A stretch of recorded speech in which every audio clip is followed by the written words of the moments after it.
আৰম্ভ হল বিশ্বৰ বৃহত্তম গণতান্ত্ৰিক উৎসৱ সম্পন্ন হল 2024 লোকসভা নিৰ্বাচনৰ প্ৰথম পৰ্যায়ৰ ভোট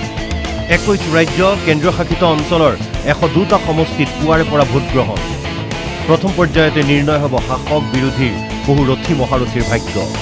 প্ৰায় এমাহজোৰা প্ৰস্তুতিৰ অন্তত শুকুৰবাৰে সম্পন্ন হল 2024 লোকসভা নিৰ্বাচনৰ প্ৰথম পৰ্যায়ৰ ভোট গ্ৰহণ 21খন ৰাজ্য আৰু কেন্দ্ৰীয় শাসিত অঞ্চলৰ মুঠ 102টা সমষ্টিত পুৱা 7 বজাৰ পৰা আৰম্ভ হয় ভোট গ্ৰহণ পুৱাৰে পৰা ভোট কেন্দ্ৰসমূহত দেখা গ'ল ভোটাৰৰ দীঘলীয়া শাৰী ভোট গ্ৰহণৰ সময়ছোৱাত কঠোৰ নিৰাপত্তা ব্যৱস্থা গ্ৰহণ কৰা হয় যদিও উত্তৰ প্ৰদেশ পশ্চিম বংগ মণিপুৰকে ধৰি কেইবাখনো ৰাজ্যত হিংসাত্মক ঘটনাৰ সূত্ৰপাত ঘটে শুকুৰবাৰে অনুষ্ঠিত প্ৰথম পৰ্যায়ৰ নিৰ্বাচনতেই নিৰ্ণিত হ'ব শাসক বিৰোধীৰ কেইবাজনো ৰথী মহাৰথীৰ ভাগ্য মহাৰাষ্ট্ৰৰ নাগপুৰত নিৰ্ণয় হ'ব কেন্দ্ৰীয় মন্ত্ৰী নীতিন গাডকাৰীৰ ভাগ্য গাডকাৰী মূল প্ৰতিদ্বন্দ্বীৰূপে অৱতীৰ্ণ কংগ্ৰেছৰ বিকাশ ঠাকৰে এইবাৰকে ধৰি তৃতীয়বাৰৰ বাবে নাগপুৰৰ পৰা প্ৰতিদ্বন্দ্বিতাত অৱতীৰ্ণ হৈছে গাডকাৰী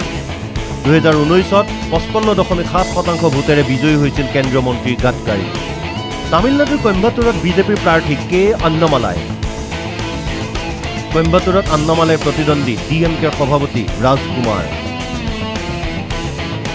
সমষ্টিটোত আন এজন মূল প্ৰতিদ্বন্দ্বীৰূপে অৱতীৰ্ণ হৈছে এআইএডিএমকেৰ সিংগাই ৰামচন্দ্ৰন আনহাতে উত্তৰ প্ৰদেশৰ পিলভিত সমষ্টিত ভাগ্য নিৰ্ণয় হ'ব বিজেপিৰ জিতিন প্ৰসাদৰ